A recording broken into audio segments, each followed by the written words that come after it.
더불어민주당과 정부 청와대가 올해 안에 자치경찰제 입법을 완료하고 5개 시도에서 시범 운영하기로 결정했습니다. 2021년 전국으로 확대할 계획인데 수사 현장의 혼선 그리고 지방 권력과의 유착 등 부작용에 대한 우려도 커지고 있습니다. 자치경찰 도입에 속도가 붙은 만큼 부작용을 최소화하기 위한 보완책 마련도 시급하다는 지적입니다. 이웅혁 건국대 경찰학과 교수와 좀 더 자세하게 짚어보겠습니다.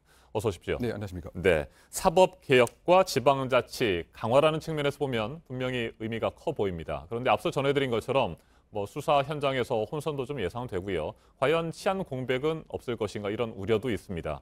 전반적으로 자치경찰제 도입에 대해서는 찬성을 하시는지요?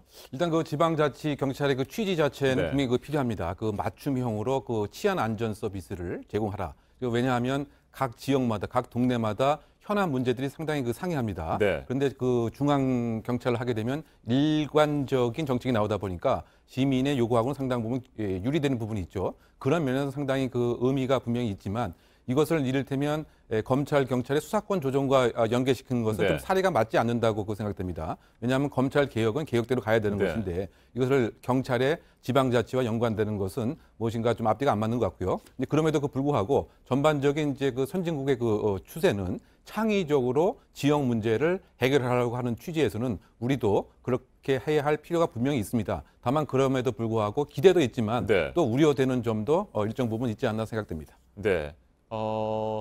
많은 국민들이 궁금해하는 거 역시 자치경찰과 국가경찰로 나뉘게 된다면 민생 치안 서비스가 나아질 것이냐 이 부분입니다. 이건 어떻게 전망하십니까? 그러니까 이제 그 부분에 있어서 이제 사실 그 정부에서 공식적인 또는 어저께 그 당정청 그 안에서 많이 설명은 하고 있지는 않습니다. 이제 그럼에도 불구하고 우리가 한번 생각을 해보면 동네에 예를 들면 그 교통에 관한 그 문제를 적극적으로 해결할 수가 있을 뿐만이 아니고 지금 일반적으로 그 경찰은 형사법만 그 적용이 되는데 예를 들어서 그 지자체에서 여러 가지 행정 법규와 함께 무엇인가 그 서비스도 그 제공을 그 함과 그 동시에 또는 그 지역에서 예를 들면 학교 폭력 문제가 많은 경우에는 학교와 지자체와 지방자치 경찰이 이른바 공동 치안을 형성할 수 있는 이런 점에서는 상당히 도움이 된다고 생각합니다. 그런데 어쨌든 간에 예를 들면은 시도지사의 권한은 이제 강화되는데 과연 주민이 특정적인 달라지는 점이 있느냐 이 부분에 있어서 조금 더 많은 그 홍보와 앞으로 많은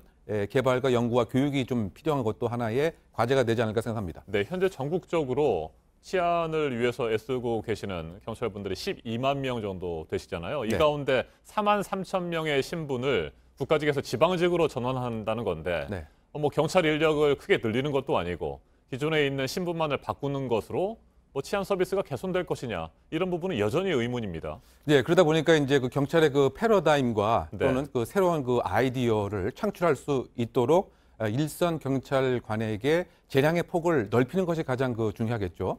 그리고 또 중요한 것이 지금 4만 3천 명에 해당되는 경찰 내부의 목소리가 잘 정돈됐느냐 이것도 조금 더 살펴볼 대목이라고 생각이 됩니다. 최근에 현장에서 제가 들은 얘기는 형사과가 갑자기 인기가 올라갔다라고 한 얘기가 있습니다. 왜냐하면 국가 경찰직으로 계속 남을 수가 있기 때문에 반면 지자체 경찰이 되게 되면 가장 먼저 직이 이전되는 것이 생활안전기능이다 보니까 집파출소에 있는 분들이 무엇인가 조금 동요가 있지 않는가 이런 생각도 해봄직하는데요. 앞으로 이제 내년에 7천 명, 그 다음에 내후년에 3만 명, 그래서 2022년까지 4만 3천 명을 옮기는 것으로 되어 있는데 과연 대우 수준과 수당 체계가 국가직 공무원에서 지방직 공무원으로 바뀌는 것에 있어서 내부에 혹시 동요는 없는지 어느 정도 의견이 다 수렴됐는지 이것도 조금 챙겨야 될 대목이 아닌가 생각됩니다. 그렇다면 교수님께서 보시기에는 일선 현장에서는 경찰관분들의 반응은 썩 반기는 상황은 아닙니까? 그래서 상당히 조금 자신이 지금까지 향유하는 수당 체계라든가 근무 여건이 상당히 악화되지 않을까라고 하는 우려의 목소리는 좀 있는 것 같습니다. 그 비근한 것이 이제 소방 공무원이 지방직에서 국가직으로 바꿔달라고 하는 요구하는 것과 좀 상응하는 이런 맥락으로 좀 봐야 될 것 같은데 이제 그런 부분에 있어서는 내부 현장의 목소리를 좀 경청해 볼 필요도 있지 않나 생각됩니다. 네, 신분이나 처우의 변화를 우려하는 부분도 있겠습니다만 소방직 방금 말씀을 하셨습니다만 소방직도 이제 지방직, 국가직으로 나뉘다 보니까 지방 재정이 열악한 지역에서는 소방 서비스가 제대로 이루어지지 못하고요. 뭐 소방차 하나도 새롭게 구입하는데 어려움이 있어서 소방 서비스의 질에 큰 차이가 나는 거거든요. 네. 바로 그런 측면에서 지방 자치경찰제의 경우에도 여러 가지 그런 문제점들이 드러나지 않겠느냐 이런 우려가 분명히 있습니다. 네, 그래서 사실 그렇죠. 그 이제 몇 년 전에 발생한 그 제천 그 화재 사건과 그 작년에 이 서울에서 발생한 그 화재 사건에 대응하는 소방 장비 장구와 그 인력의 그 모습을 봤을 때 상당히 좀 편차가 그 있었습니다. 그 이유 중에 하나가 사실 그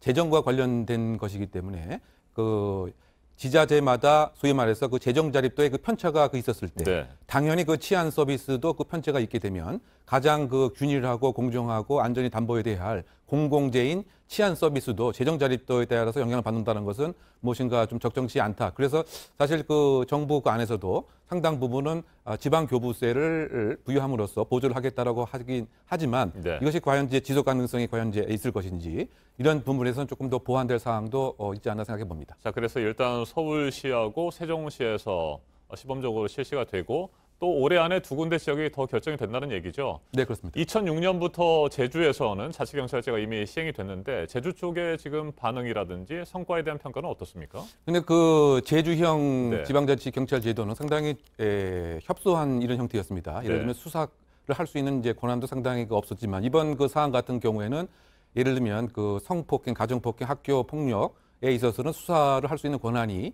부여되어 있는 것이고요. 더군다나 이와 같은 업무 집행 중에서 여러 가지 공무 집행 방해 사범과 관련돼서도 직접적인 수사를 할 수 있는 권한이 있는 것이죠. 이것이 이제 그 제주형과는 대비되는 점 중에 또 하나고요.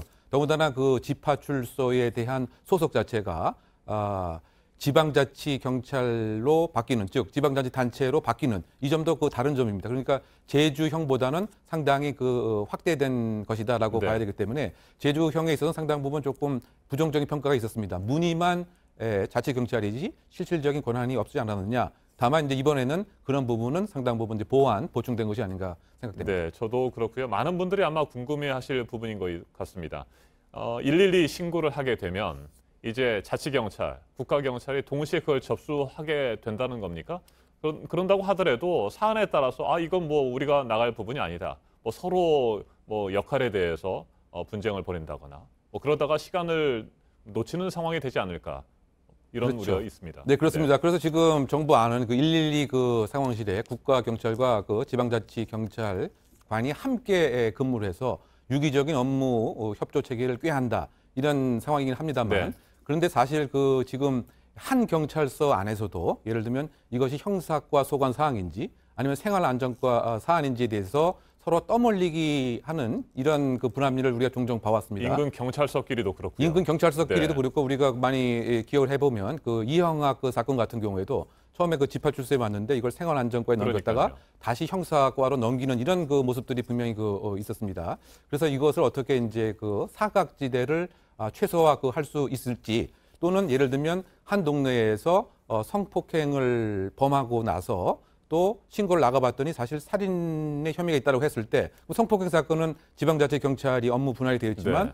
살인은 또 국가경찰이라는 말이죠. 네. 그러면 과연 이제 누가 하겠느냐? 서로 이제 미루는 뭐 이런 형국 같은 것은 사전에 막을 수 있는 제도도 좀 더 꼼꼼히 챙겨볼 필요가 있다 보입니다. 네, 뭐 도입 취지 뭐 충분히 앞에서도 이해할 만한 내용들이 있는 것 같고요. 그렇지만 많은 우려와 또 문제점들도 지적이 됐으니까 앞으로 2년 뒤면 전면 실시한다는데 그 전에 많은 보완책들이 나왔으면 하는 생각입니다. 이웅혁 교수님 말씀 잘 들었습니다. 네, 감사합니다.